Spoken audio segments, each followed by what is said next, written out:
idaman itu seperti apa sih? Suami idaman atau pasangan idaman pasti yang kita inginkan adalah yang membawa kebaikan dalam rumah tangga kita. Maka ada beberapa kriteria yang disebut sebagai suami idaman atau pasangan idaman. Pertama, suami memahami agama sehingga menjadi imam yang terbaik untuk keluarga. Jadi, kalau kita sudah mendapatkan pasangan atau suami yang paham dengan agama, yang suka belajar agama, maka mudah-mudahan akhlaknya menjadi baik dan mendatangkan sakinah mawaddah warahmah untuk keluarga. Kata Rasulullah SAW dalam hadis riwayat Bukhari Muslim, barang siapa yang Allah kehendaki mendapat seluruh kebaikan, maka Allah akan memahamkan dia tentang agama. Jadi suami idaman itu atau istri idaman juga termasuk adalah mereka yang suka dalam belajar agama. Apa kata Ibnul Qayyim rahimahullah? Siapa yang tidak belajar agama, maka tidak akan mendapatkan kebaikan. Sebaliknya, siapa yang ingin dapat kebaikan, maka ia akan dipahamkan dalam agama. Siapa yang dipahamkan dalam agama, maka ia telah diinginkan jadi baik jika memang ia memahami ilmu agama sambil diamalkan. Jika dia jadikan ilmu hanya sebagai wacana saja, maka ia tidak disebut sebagai orang yang paham dan ia tidak mendapat kebaikan. Karena paham agama itu adalah diamalkan dan itu merupakan syarat mendapat kebaikan.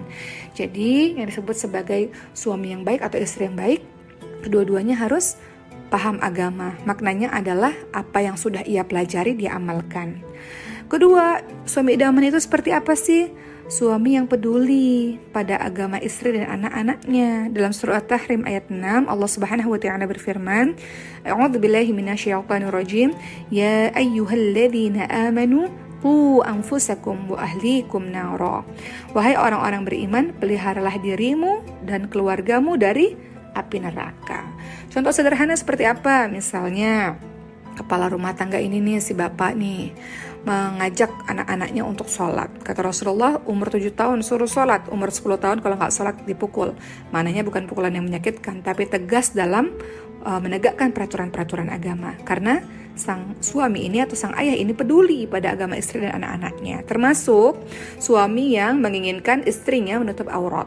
Termasuk suami yang menginginkan istrinya untuk tidak banyak keluar rumah dengan alasan-alasan yang tidak syar'i atau tidak perlu. Itu artinya suami peduli pada agama istri dan anaknya. Atau kita lihat bagaimana Rasulullah SAW bersabda dalam hadis riwayat Abu Daud. Rasulullah SAW menyuruh agar suami istri saling membangunkan satu sama lain di tengah malam untuk sholat malam. Kata Rasul apa? Semoga Allah merahmati seorang laki-laki yang bangun di waktu malam lalu mengerjakan sholat dan dia membangunkan istrinya lalu istrinya mengerjakan sholat. Bila istrinya tidak mau bangun, maka sang suami percikkan air di wajah istri. Semoga Allah merahmati seorang wanita yang bangun di waktu malam lalu mengerjakan sholat dan dia membangunkan suami lalu suami mengerjakan sholat. Bila suaminya enggan untuk bangun, dia percikkan air di wajah suaminya. Jadi suami dan istri saling peduli kepada agama pasangannya. Nah, itu disebut sebagai suami idaman ataupun istri idaman. Ketiga, kalau kita khusus bicara suami idaman, apa lagi yang ketiga kriterianya? Adalah memberikan nafkah pada keluarga dengan baik.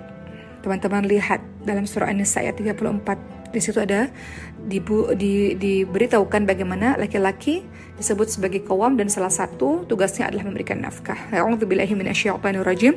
Ar-rijalu qawwamuna 'alan nisa'i bima faddalallahu ba'dahum 'ala ba'dhin wa bima anfaqu min amwalihim.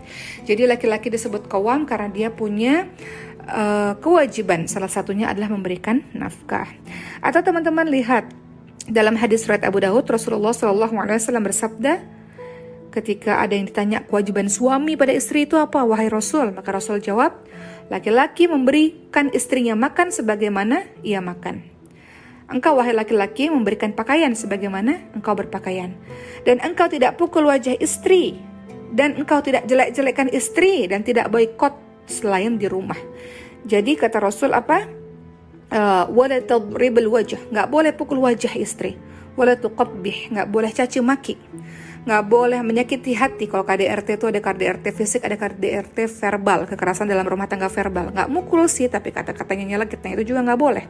Kata-katanya menyakiti hati itu juga nggak boleh. Nggak boleh caci maki kata Rasul, dan nggak boleh boikot kecuali selain di rumah. Maknanya adalah kata Rasul wala tahjur ila fil bait, nggak boleh boikot selain di rumah. Jadi kembali bahwa yang disebut sebagai suami idaman tadi ya memberikan nafkah, kemudian dia tidak pukul, tidak caci maki, tidak boikot selain di rumah. Kalau ada yang bertanya besaran nafkahnya yang harus diberikan laki-laki pada wanitanya, suami pada istrinya tuh sebesar apa sih? Dalam surah At-Talaq ayat 7, kita baca sama-sama teman-teman sekalian. Allah Subhanahu wa taala berfirman, A'udzu billahi minasyaitonir rajim. Liyunfiq dzu sa'atin min sa'atihi wa man qadira 'alaihi rizquhu falyunfiq mimma ataahu Allah. La yukallifullahu nafsan illa ma ataaha. Sayaj'alullahu ba'da usrin yusra. Yang artinya, hendaklah orang yang mampu memberi nafkah menurut kemampuannya. Dan orang yang disempitkan rezekinya, hendaklah memberikan nafkah dari harta yang diberikan Allah kepadanya. Allah tidak memikulkan beban kepada seseorang, melainkan sekedar apa yang Allah berikan kepadanya.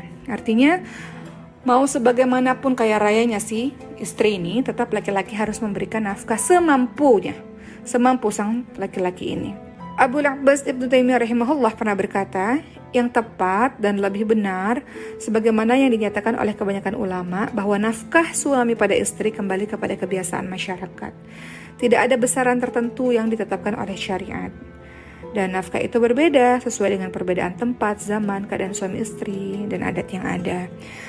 Ya itu tadi ya, jadi nafkah itu tetap wajib, harus tetap diberikan, namun sesuai dengan kemampuan, sesuai dengan kebiasaan masyarakat setempat, seperti itu.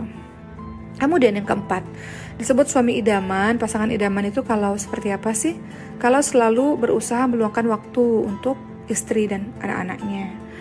Kalau kita lihat, teman-teman sekalian, Rasulullah SAW pernah meluangkan waktu pada saat safar, itu bersama dengan Siti Aisyah radhiyallahu anha. Apa yang dilakukan oleh Rasul untuk menyenangkan hati istrinya?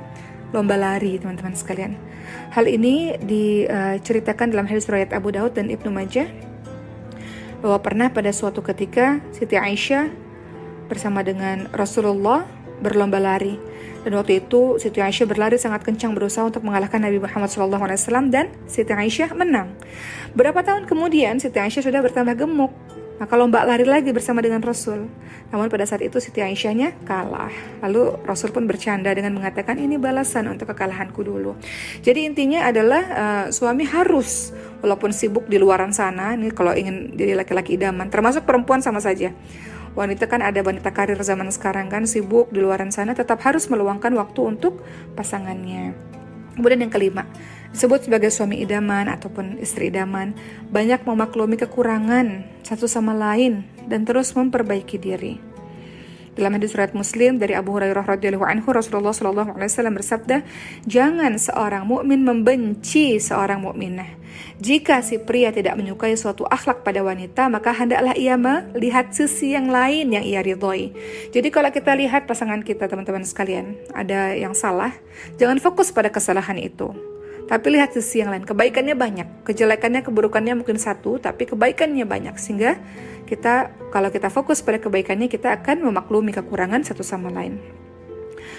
Yang keenam, sahabat sekalian, yang harus juga diperhatikan oleh laki-laki dan perempuan, suami dan istri adalah suami punya kewajiban memenuhi hajat istri, begitu pula istri pada suami.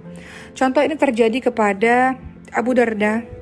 Pada saat itu Salman Al-Farisi, seorang sahabat, berkunjung ke rumah Abu Darda dan lihat istrinya Abu Darda dalam keadaan yang tidak mengenakan. Maka Salman pun bertanya kepada Ummu Darda, istrinya Abu Darda, kenapa engkau menjadi seperti ini? Kemudian Ummu Darda mengatakan, Abu Darda, suamiku itu sudah seolah-olah tidak lagi butuh terhadap dunia, tidak lagi perlu terhadap saya.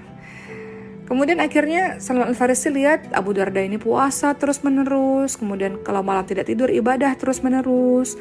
Kemudian apa yang dikatakan oleh Salman Al-Farisi? Salman Al-Farisi pun mengatakan, sungguh engkau memiliki kewajiban kepada Rabbmu, wahai Abu Darda.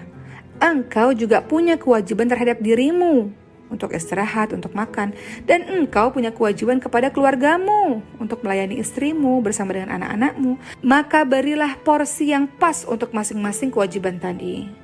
Dan Abu Darda pun mengadukan hal ini kepada Rasul, dan kemudian Rasul bersabda Salman itu benar dalam hadis riwayat Bukhari. Jadi kalau ingin menjadi pasangan idaman, yang ke-6 tadi harus memenuhi hajat dari pasangan kita. Pasangan kita punya hak atas kita. Yang ke-7 sahabat sekalian adalah tidak banyak curiga kepada pasangan. Jangan dikit-dikit curiga, jangan dikit-dikit suuzon.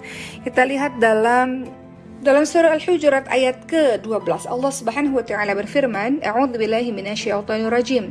Ya ayyuhalladzina amanu jtanibu katsiran minadh-dhanni inna ba'dadh-dhanni itsm wa la tajassasu wa la yaghtab ba'dukum ba'dha ayuhibbu ahadukum ay ya'kula lahma akhihi maytan fakarihtumuh. Yang artinya, wahai manusia yang beriman, jauhilah kalian dari banyak prasangka. Sesungguhnya prasangka itu dosa. Jangan cari-cari kesalahan orang lain, jangan menggunjing. Adakah di antara kamu yang suka memakan daging saudaramu yang sudah mati? Tentu kamu merasa jijik. Dan bertakwalah kepada Allah, sungguh Allah Maha Penerima Taubat lagi Maha Penyayang. Jadi jangan banyak curiga, dikit-dikit suuzon. Biasanya dimulai dari curiga dulu tuh.